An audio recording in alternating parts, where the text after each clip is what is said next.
এই মুহূর্তে সরাসরি নজর রাখবো মুখ্যমন্ত্রী মমতা বন্দ্যোপাধ্যায় তমলুকে জনসভার দিকে।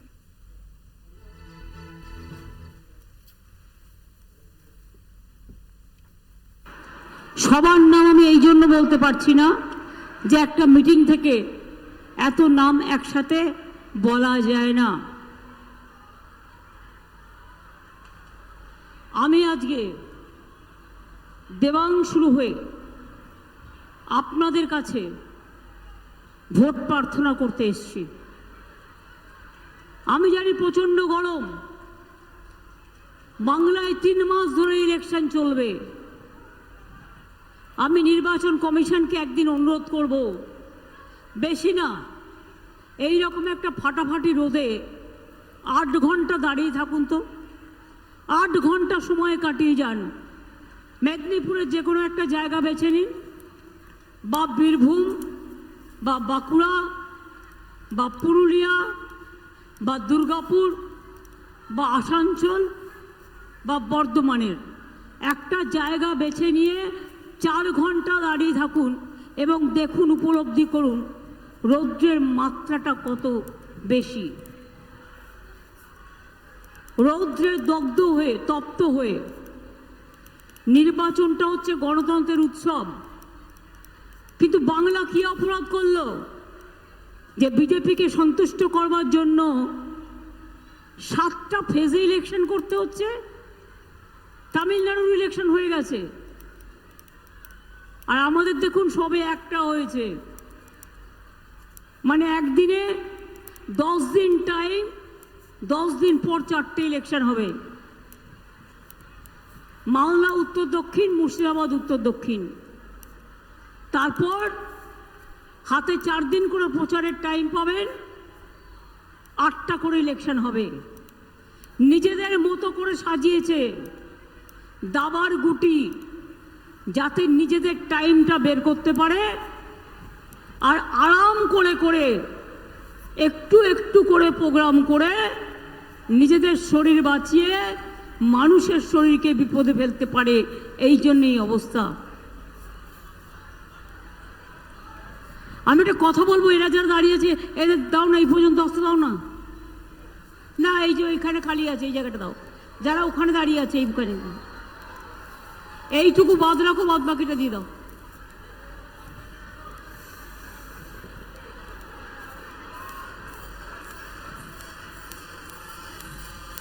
আমি মনে করি আমার নিজের জীবনের দামের থেকেও মানুষের জীবনের দাম অনেক বেশি।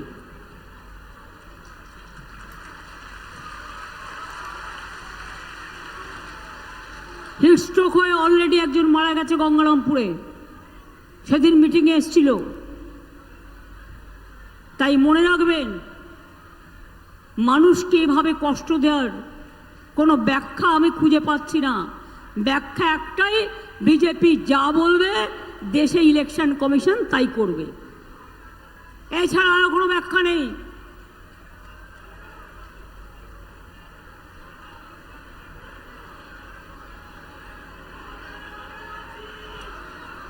আমি বিশেষ করে মনে করি তমলুক জেলা, এই জেলা আন্দোলনের পীঠস্থান, স্বাধীনতা সংগ্রামীদের পীঠস্থান।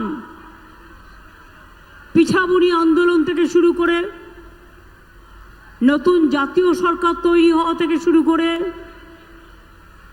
ঈশ্বরচন্দ্র বিদ্যাসাগরের জেলা থেকে শুরু করে, যখন অবিভক্ত জেলা ছিল, ক্ষুদিরাম, সতীশচন্দ্র সামন্ত, সুশীল ধারা, বীরেন্দ্রনাথ শাসমল থেকে শুরু করে একাধিক ব্যক্তি এই জেলায় বিভিন্ন সামাজিক কর্মসূচি, রাজনৈতিক কর্মসূচি, স্বাধীনতার কর্মসূচির জন্য জীবন পর্যন্ত দিয়েছেন।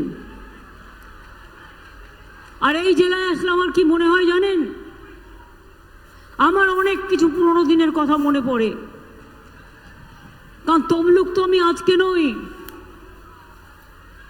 তমলুক মহিষাদল বা এগড়া বা নন্দীগ্রাম, পটাশপুর বা হলদিয়া, খেজুরি বা পাঁশকুড়া, মিদনাপুরে এদিকে ইস্ট আছে, ওদিকে ওয়েস্ট আছে, সব নিয়েই তমলুক জেলা পড়ে এবং এই তমলুক জেলায় মনে রাখবেন আমরা নন্দকুমার থেকে শুরু করে আমি সবার কথাই বলছি, মনে পড়ে সেই দিনগুলোর কথা যখন নন্দীগ্রামে গুলি চলেছিল,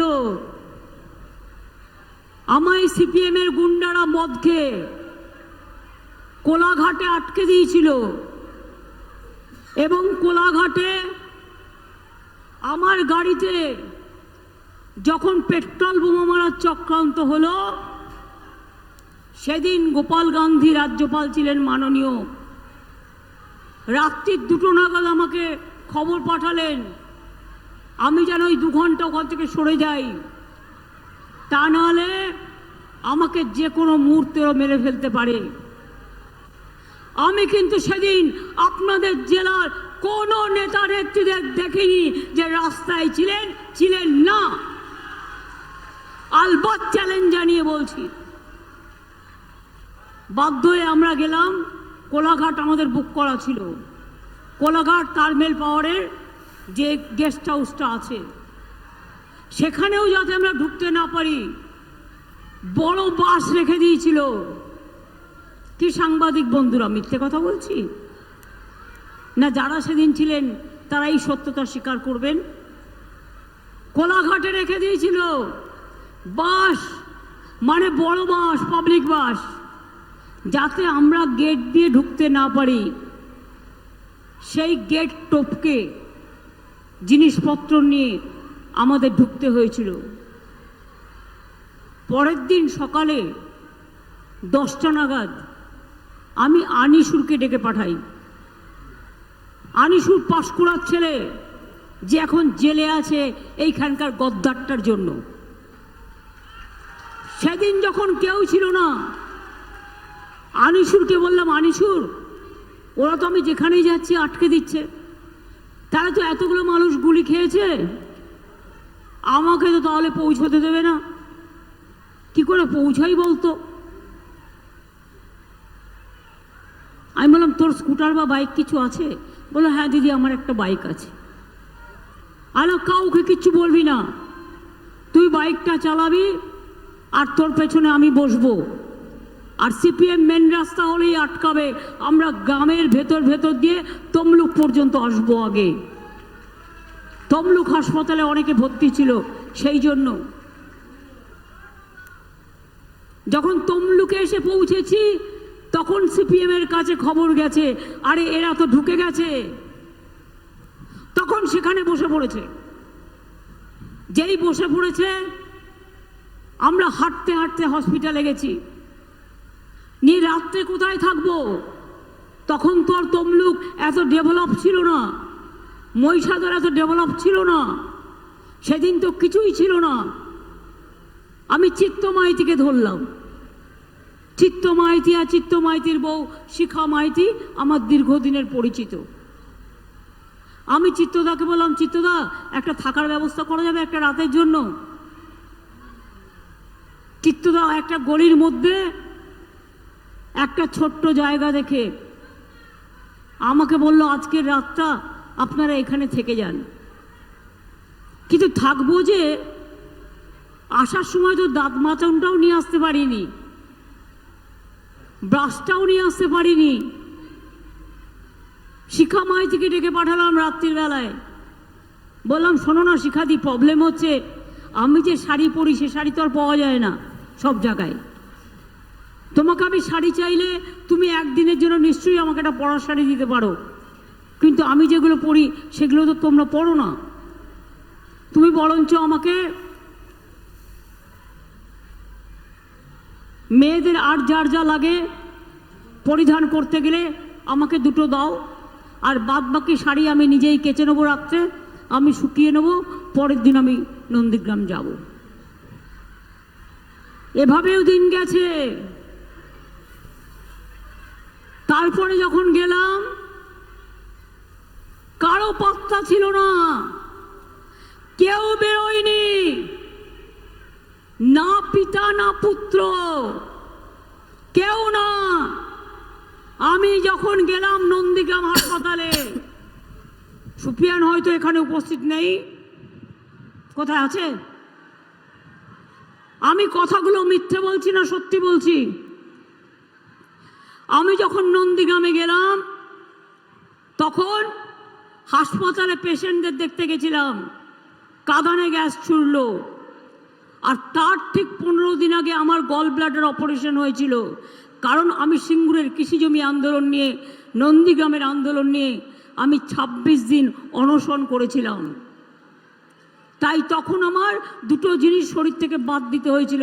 জাস্ট অপারেশন হয়েছে, তার মধ্যে আমি বেরিয়েছি, তার মধ্যে ওরা আমাকে ওখানে চালালো, টিয়ার গ্যাস চালালো। সেই অবস্থায় এরা আমাকে একটা অ্যাম্বুলেন্সে করে কলকাতায় নিয়ে এলো। তারপর অনেক জল হলদি নদীর স্রোত দিয়ে বেরিয়ে গেছে। আজ পর্যন্ত কোনো বিচার পেয়েছে মানুষ? কল্যাণ ব্যানার্জি সেদিনকে সিবিআই করেছিলেন কোর্টে, কিন্তু আজ পর্যন্ত মানুষ কোনো বিচার পায়নি। 10 জন যারা হারিয়ে গেছিল আজও কিন্তু তারা ফিরে আসেনি। এরপরে হচ্ছে সেই ভয়ঙ্কর রাতের কাহিনী। কালী পুজোর দিন অপারেশন নন্দীগ্রাম, রাতের বেলায় আমার বাড়িতে মা কালী পুজো হয়, আমি ওই দিনটা বাড়িতে থাকি, কিন্তু আমি তৃণমূল ভবনে ছিলাম সেদিন। কারণ ফোন করছে বারবার, সুপ্রিয়ান ফোন করছে, কখনো তাহের ফোন করছে, কখনো আরও যারা আছেন ফোন করছেন, করে এসে দেখুন দিদি কিভাবে গুলি চালাচ্ছে, গুলির আওয়াজ শুনুন, বোমার আওয়াজ শুনুন। সারা রাত বোমার আওয়াজ আর গুলির আওয়াজ শুনেছিলাম। সেদিনও কিন্তু ওদের পাশে কেউ ছিল না।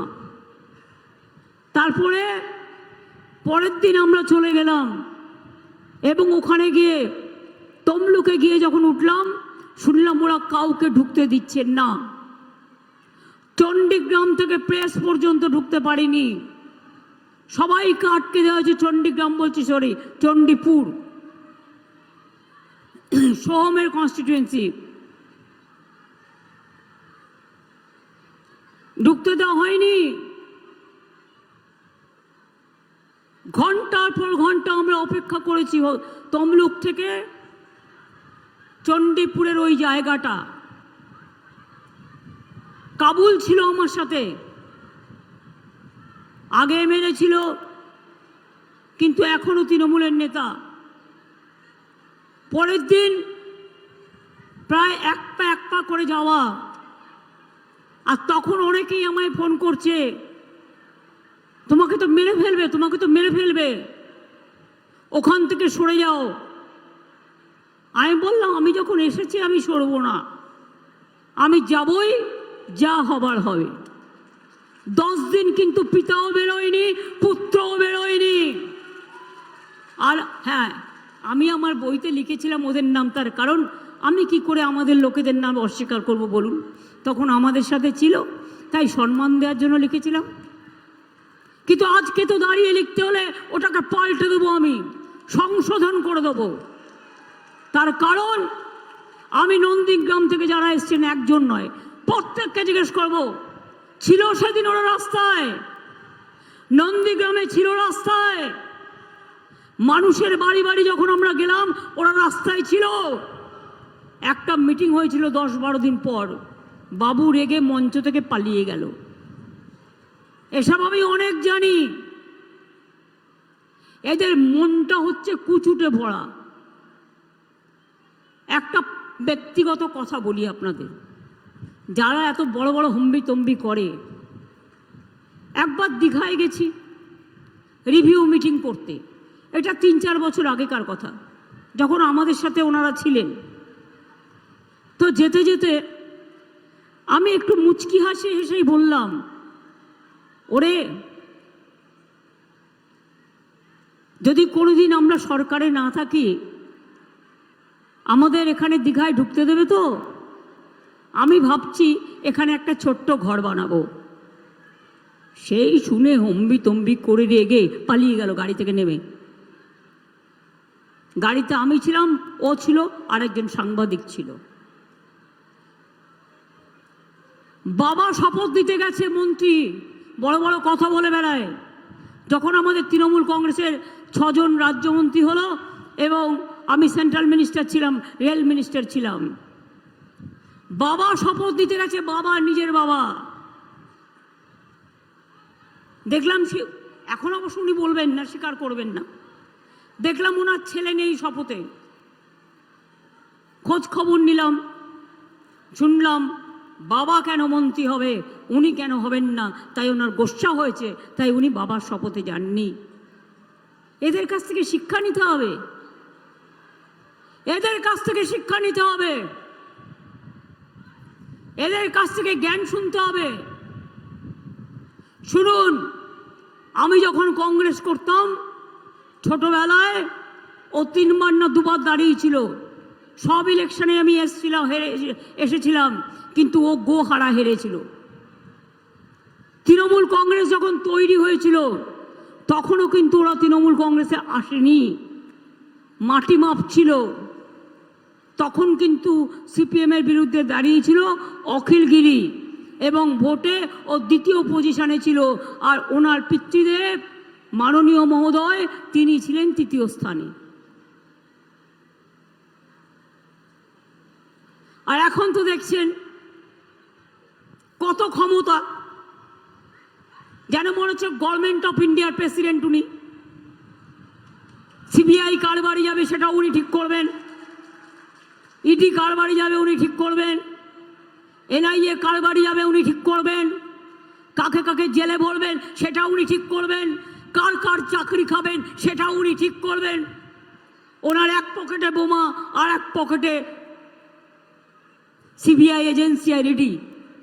নিজেই বলেছে বোমা ফাটাবো। কি বোমা? না 26,000 টিচারের চাকরি খেয়ে নিয়েছেন। এটা গর্বের? বলুন যদি কোনো মানুষ থাকেন, 26,000 ছেলে মেয়ে যারা স্কুলে টিচারি করে, বাচ্চাদের পড়ায়, তাদের চাকরি খেয়ে নেওয়াটাকে আপনারা সমর্থন করেন? আজ যদি আপনাদের নিজেদের ঘরের ছেলে মেয়ে হতো তাহলে কি হতো? আর তারপরে এই রায়টা যে ওই দিন বেরোবে, তুমি 48 ঘন্টা আগে জানলে কি করে? তার মানে তুমি কি রায়টা লিখে দিয়েছিলে, না তোমার পার্টি অফিস থেকে লিখে দিয়েছিলে? এই যে 26,000-এর চাকরি খেয়েছো, 2.5 লক্ষ পরিবার আজকে মৃত্যুর সামনে লড়াই করছে। একজনের কিছু হলে তোমার বাড়ির সামনে জানবে, এরা কিন্তু আসবে, এরা কিন্তু বিচার চাইবে, এরা কিন্তু বিচার চাইবে। এর মধ্যে মিদনাপুরেরও নিশ্চয়ই অনেক আছেন, অনেক পরিবারের ছেলেমেয়েরা আছেন, কম নেই। আমি কিন্তু বলছি, আমরা কিন্তু আপনাদের সাথে আছি। আমি এর শেষ দেখতে চাই। আর যাকে প্রার্থী করেছেন মহানুভব, একেবারে ঈশ্বরের পরে উনি, নাকি ঈশ্বরের ওপরে হবে? কোথায় কোথায় স্টুডেন্টদের চাকরি খেতেন, চাকরি যারা কর্মপ্রার্থী চাকরি খেতেন। আবার 4 সপ্তাহে 12% শুধু টাকা ফেরত দাও। আপনি সারা জীবন কাজ করে সারা জীবনে যে টাকা খেয়েছেন, আপনি শ্রম দিয়েছেন, আপনি শ্রমের পরিবর্তে টাকা কখনো ফেরত পাওয়া যায়? যায়। একই ফেরত আমি চাই, দিতে হবে। আর যিনি এখানে এই ছাত্রছাত্রীদের চাকরি খাওয়ার জন্য প্রথম হাত নেড়েছিলেন, প্রথম সই করেছিলেন, এই মানুষটা আজকে আপনাদের এখানে দেবাংশুর বিরুদ্ধে লড়াই করছে। আগামী দিন ওনার কাছ থেকে বিচার পাবেন? কোনো বিচার পাবেন? বিচারকের উনি হচ্ছেন, কি বলবো, ভাষা আসছে না,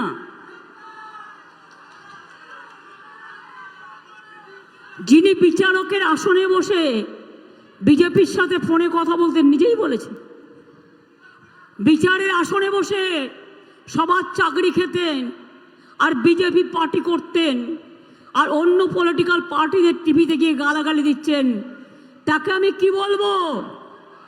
নামটা আপনারা ঠিক করে দেবেন, আমি ঠিক করব না। বিতাড়িত করে দিন।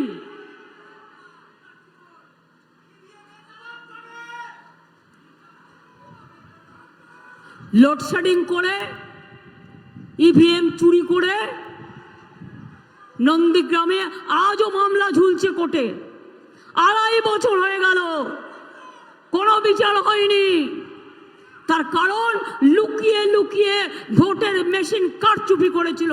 ইলেকশন ডিক্লেয়ার হওয়ার পরেও এ কাজ যারা করেছে তাদের মনে রাখবেন, ঈশ্বরও ক্ষমা করবে না, আল্লাহও ক্ষমা করবে না।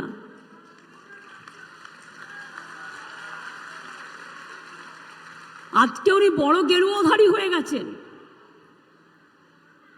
বিড়াল বলে মাছ খাবো না, কাশি যাব। সবচেয়ে বড় সাধু হয়ে গেছেন। আমি এই সাধু পুরুষদের বলি, তোমাদের ভোট লোকে কেন দেবে? 100 দিনের টাকা দেবেন না, এই শব্দ কে বলেছিল? বিজেপি পার্টি এবং গদ্দার বলেছিল কি বলেনি?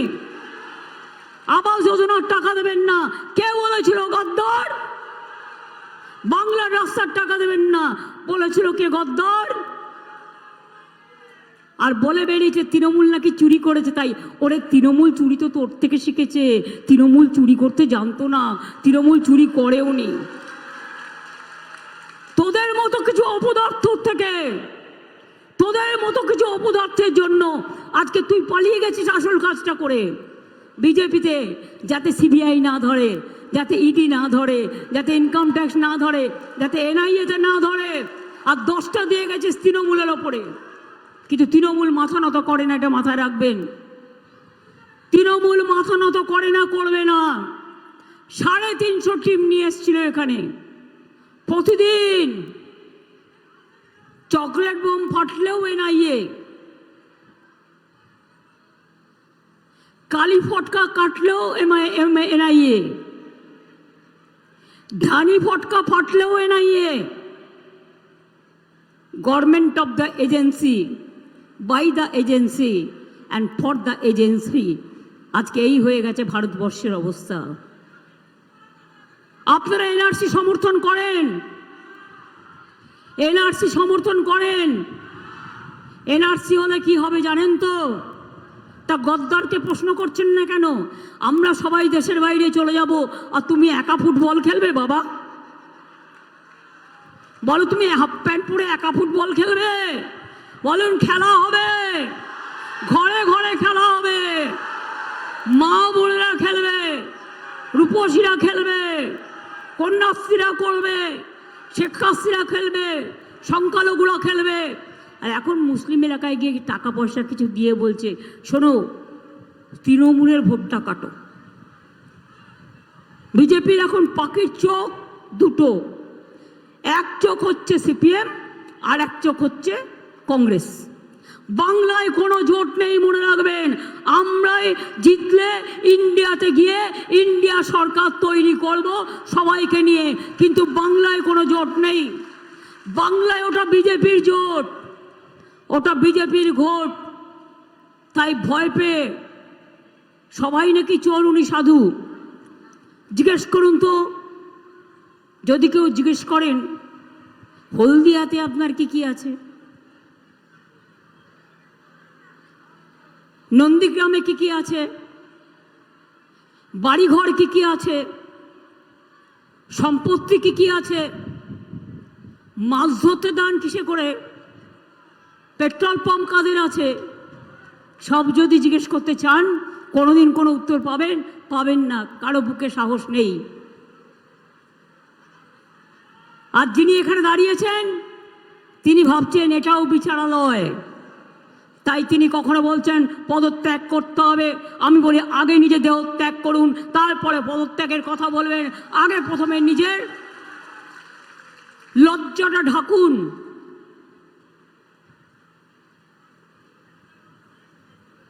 নিজের লজ্জাটা ঢাকুন। আপনি বিচারালয়ে কলঙ্ক, আপনি বিচারালয়কে কালিমা লিপ্ত করেছেন। আপনার কোনো অধিকার নেই মানুষের কাছে এসে মানুষের কথা বলবার। ছিলেন তো বিকেশ ভট্টাচার্য জুনিয়র, যিনি সবার চাকরি খান, আর এখন হয়েছেন গদ্দারের জুনিয়র না সিনিয়র আমি জানি না। সেই জন্যেই মমতা ব্যানার্জিকে গালাগালি দেওয়ার আগে বলবো, মমতা ব্যানার্জি তো অনেক দূরের কথা, আগে দেবাংশুর সাথে লড়ুন, আগে দেবাংশুর সাথে লড়ুন, তারপরে কারোর সাথে লড়বেন। অন্য প্রার্থী এখানে আমরা দিইনি, কেন দিইনি জেনে শুনেই দিইনি। ছাত্রছাত্রীদের সবচেয়ে বেশি চাকরি খেয়েছেন উনি মিথ্যে কথা বলে। তোমার যদি বলার থাকতো এটা ভুল হয়েছে সংশোধন করে নাও, আমার কোনো আপত্তি নেই। তুমি এক কথায় সবার চাকরি খেয়েছো, ছেড়ে দাও তোমায়। দেবাংশুকে আমি বলবো, যাদের চাকরি গেছে সেই পরিবারগুলোকে নিয়ে আসবে এবং তাদের দুঃখের কথা মানুষের কাছে বলবেন।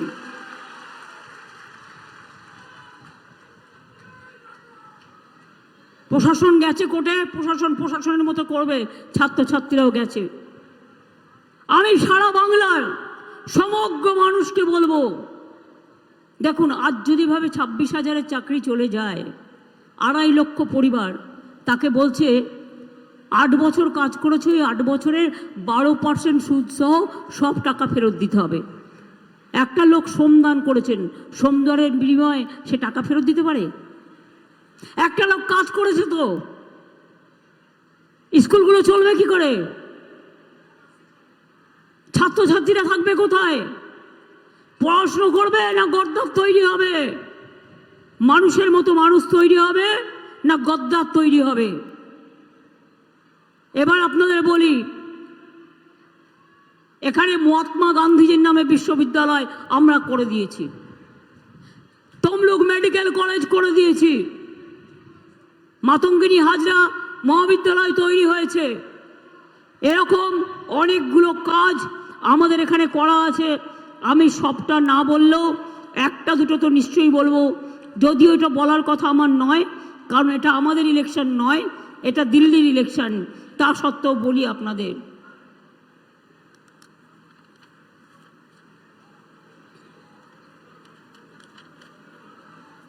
আচ্ছা একবার চোখ মেলান তো, হলদিয়া আসানসোল এক্সপ্রেস ট্রেন কে করে দিয়েছিল? মনে আছে তো? Malda town Digha express via Rampurhat কে করে দিয়েছিল? তমলুক দীঘা রেল লাইন কে করেছিল? 9 মাসের মধ্যে করে দিয়েছিলাম। সিঙ্গুর নন্দীগ্রাম রেল লাইনও করে এসেছিলাম। দীঘা জলেশ্বরী পুরী রেল লাইন কে করেছিল? Digha Baliachak rail line, Panskura Haldia double line, Tamluk Basuria Sutahata double line, হলদিয়াতে DMU coach factory, Jalswapna প্রকল্পে 5 লক্ষ বাড়িতে জল যাবে। নন্দীগ্রাম 1, নন্দীগ্রাম 2, নন্দকুমার ও চণ্ডীপুর ব্লকের জন্য আরও 1,400 কোটি টাকা ব্যয় করে জল প্রকল্প করা হচ্ছে।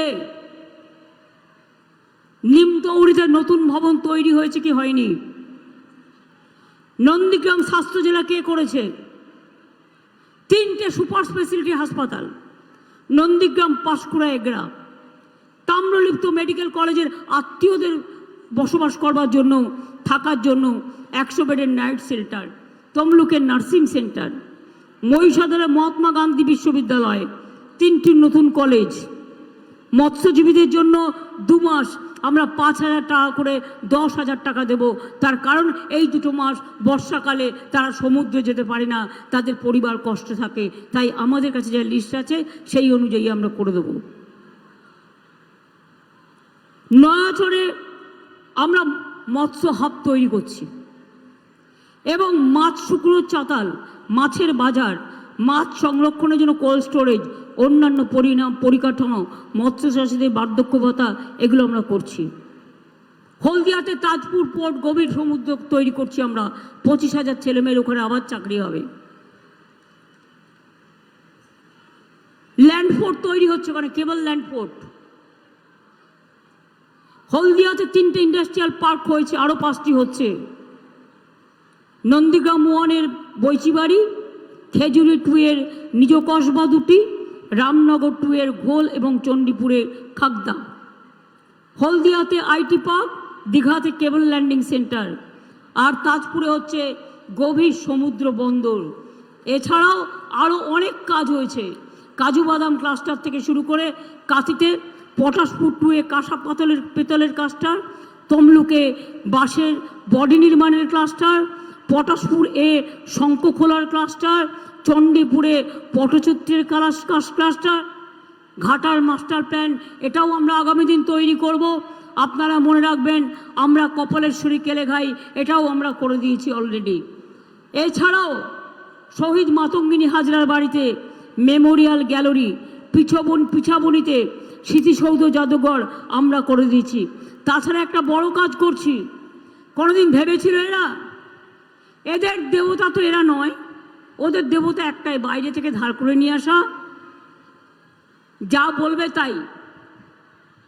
পুরীতে গেছেন, পুরীতে সবাই পুরীতে গেছেন, আপনারা গেছেন তো? পুরীর জগন্নাথ মন্দির দেখেছেন? দীঘা আগে কি ছিল, আজকে কি হয়েছে? দীঘা সৈকত কে তৈরি করে দিয়েছে? আমরা তৈরি করে দিয়েছি। ওর ওপর 3টে ব্রিজ কে তৈরি করে দিয়েছে? আমরা তৈরি করে দিয়েছি। মন্দারমণি কে তৈরি করে দিয়েছে? আমরা তৈরি করে দিয়েছি। তাজপুর গভীর সমুদ্র কে তৈরি করে দিয়েছে? ইন্টারন্যাশনাল কনভেনশন সেন্টার কে তৈরি করে দিয়েছে? প্লাস জগন্নাথ ধাম তৈরি করছি। পুরীর উচ্চতার সমান উচ্চতা, দেবতাটা শুধু হবে মার্বেলের, হয়ে গেছে, এসে গেছে। ভোগঘর থেকে শুরু করে এটা পুরীর থেকে আরো বেশি জায়গা নিয়ে করা হচ্ছে। সমুদ্রে যখন মানুষ আসে একটু দেবদেবতার মন্দিরে যায়। পুরীতে লোক যেমন সমুদ্রে যায়, জগন্নাথ ধামকেও দেখতে যায়। সেরকম যারা দীঘায় আসবে এবং সারা পৃথিবী থেকে আমি চাই দীঘা সমুদ্রে দেখে যাক জগন্নাথ ধাম বাংলার, দেখবেন আর ভাববেন মনে মনে ঈশ্বরকে অনেক ধন্যবাদ। ও নীলাচল নিবাসায় নিত্যায় পরমান্তনে বলভদ্র সুভদ্রা ভাং জগন্নাথায় তে নমো। অর্থাৎ জগন্নাথ ধাম নতুন করে তৈরি হচ্ছে। আর কি চাই? আর বিজেপিকে ভোট দেবেন কেন? কেন ভোট চাইছে?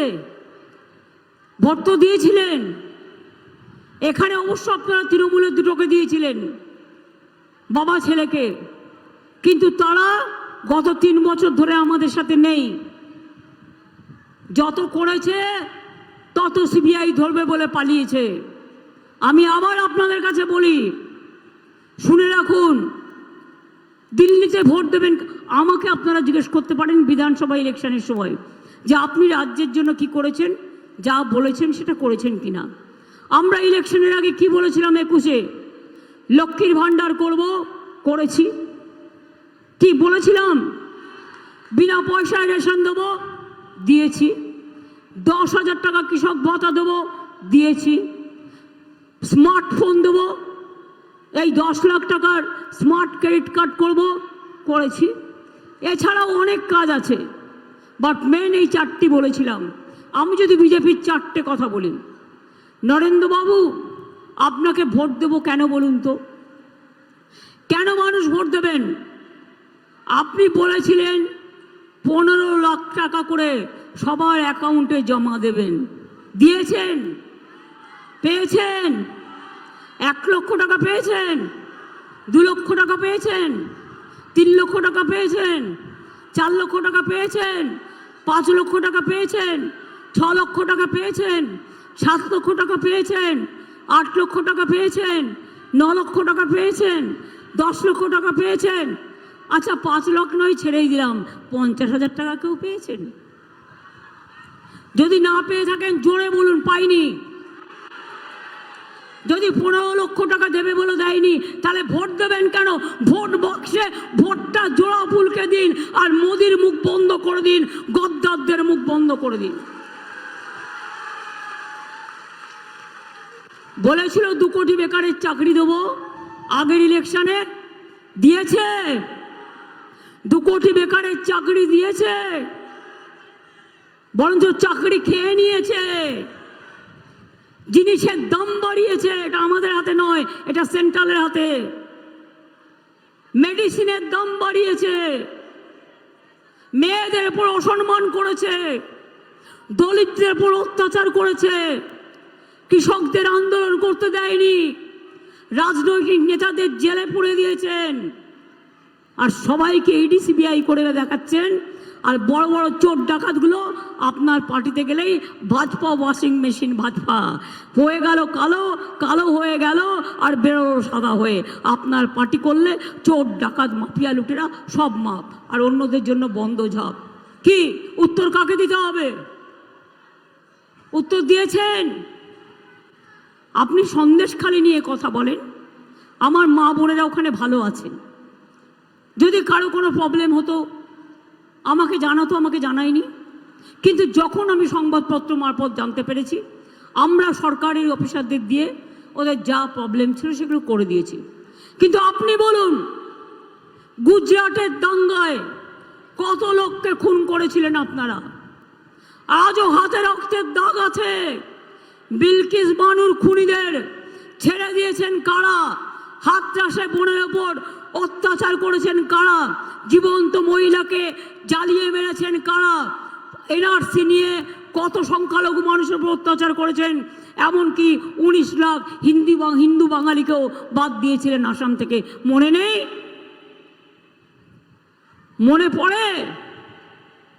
আজকে আবার বলছে এ क्या है, आप क्यों माछ मुसली खाएंगे? मछली मत खाओ, ডিম मत खाओ, মাংস मत खाओ।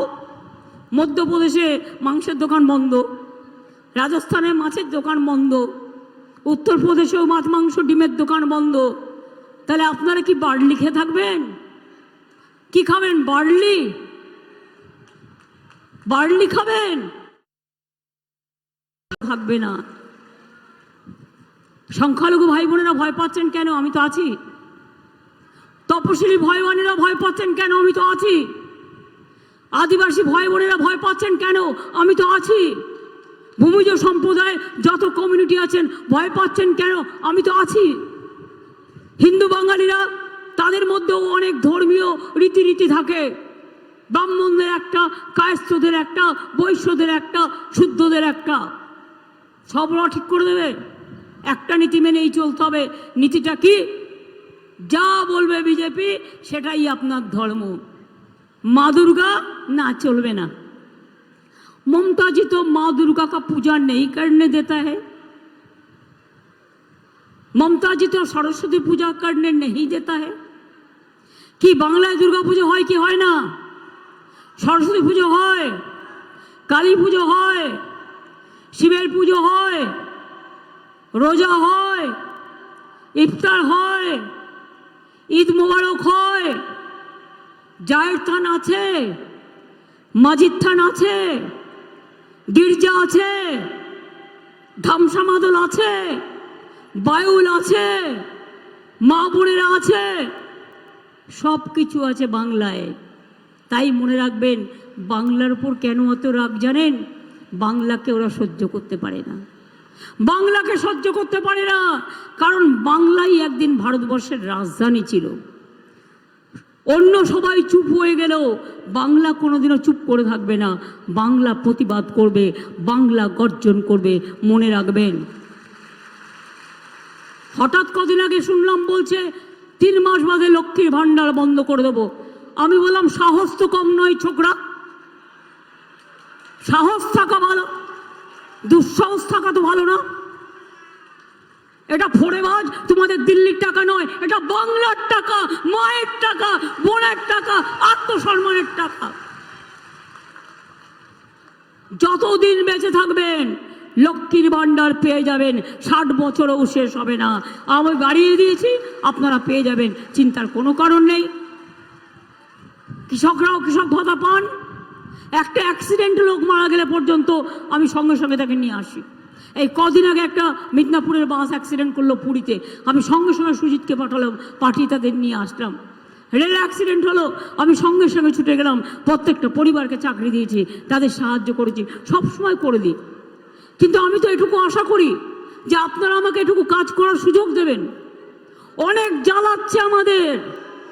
যেদিন থেকে ক্ষমতা এসছে, আগে সিপিএম জ্বালিয়েছে আর এখন ওদের দোসর বিজেপি জ্বালাচ্ছে, রাত দিন জ্বালাচ্ছে। সব টাকা বন্ধ করে দিচ্ছে।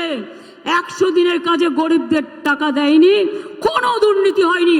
আমি চ্যালেঞ্জ করে বলছি, এই গদ্দার, তোর যদি ক্ষমতা থাকে তুই বল 4টে শ্বেতপত্র প্রকাশ করতে, একটা হচ্ছে উত্তরপ্রদেশের, একটা মহারাষ্ট্রের, একটা বিহারের, একটা বাংলার, এবং সাথে এজি রিপোর্টও রাখতে হবে। প্রমাণ করো। প্রমাণ না করে বলে দিচ্ছ চোর। গরিব লোকগুলো 100 দিনের কাজ করেছে, 3 বছর টাকা দাওনি। আমাদের লোকেরা দিল্লিতে গেছে আন্দোলন করতে, চুনোপুটি মন্ত্রী খায় না মাথায় দেয়, তিনি 5 মিনিট টাইমও দেয়নি, টাইম দিয়ে অ্যাপয়েন্টমেন্ট ক্যান্সেল করে দিয়েছে। কিন্তু আমরা দিয়েছি, আমরা বলেছিলাম চিন্তা করবেন না, এই গরিব লোকগুলোকে 59 লক্ষ লোকের টাকা কেন্দ্রের দেওয়ার কথা, কেন্দ্র দেয়নি, কিন্তু আমরা দিয়েছি, মনে রাখবেন। এবং আগামী দিন কর্মশ্রী প্রকল্প করছি। এটা ছিল 100 দিনের কাজ, হতো 30 দিনের, কিন্তু আমরা বাংলা থেকে প্রোগ্রাম করেছি, সেটার নাম কর্মশ্রী। 50 দিনের কাজের গ্যারেন্টি, এবং 50 দিন কেউ করলে 10 দিন আরও বেশি করতে পারে। এর জন্য দিল্লিতে টাকা চাইতে হবে না, আমরাই দেবো টাকা, রাজ্য দেবে টাকা। বাংলার বাড়ি 43 লক্ষ বাড়ি আমরা ক্ষমতায় আসার পর করে দিয়েছি। আরও 11 লক্ষ বাড়ির লিস্ট পড়ে আছে। সেই বাড়িগুলো কেন্দ্রীয় সরকার ফোন করে করে, ও বিজেপি কল সেন্টার থেকে এখন বলছে কাউকে কাউকে, आप फिर नाम लिखाइए, आपको दे देंगे। बोल तुमको देने का जरूरत नहीं है, इसी के लिए नहीं है, चुनाव का टाइम में झूठा मत बोलो। এই 11 লক্ষের বাড়ির টাকা আমরা ডিসেম্বরে ফার্স্ট কিস্তি দেবো, এবং আমরা আরও 3-4 মাসের মধ্যে সেকেন্ড কিস্তিও দিয়ে দেবো, যাতে তারা 1,20,000 টাকা করে পায়। তাহলে কি মা বোনেরা, লক্ষ্মীর ভান্ডার চলবে কি? কন্যাশ্রী চলবে, শিক্ষাশ্রী চলবে, যজ্ঞশ্রী চলবে, ঐক্যশ্রী চলবে, মেধাশ্রী চলবে, লোকপ্রসার চলবে, কৃষক ভাতা চলবে, সমুদ্র সাথী চলবে, উন্নয়নের ধারা অব্যাহত থাকবে। তাই যদি থাকে, তাহলে আগামী দিন মনে রাখবেন, আপনাদের ভোট প্রার্থী অন্য কেউ নয়, দেবাংশু।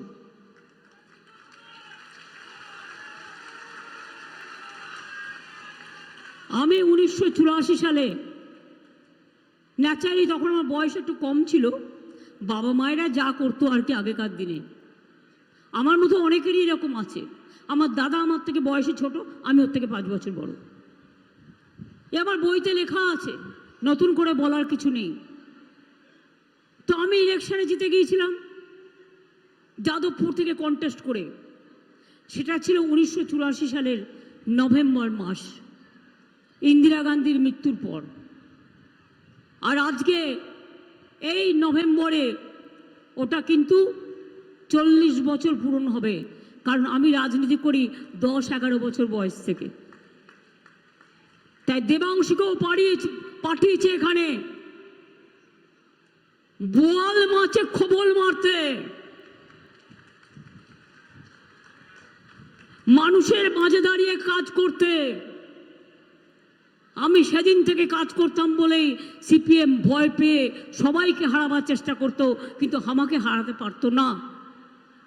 যে কায়দায় ইলেকশন করেছিল ওরা নন্দীগ্রামে, আমি নন্দীগ্রামের মানুষকে ভালোবাসি, কিন্তু আমি ভাবতেও পারি না পুলিশের একটা দল, মানে তখনকার যারা ইলেকশন কমিশনে ছিল, এবং টাকা টাকা কত টাকা আছে জানেন?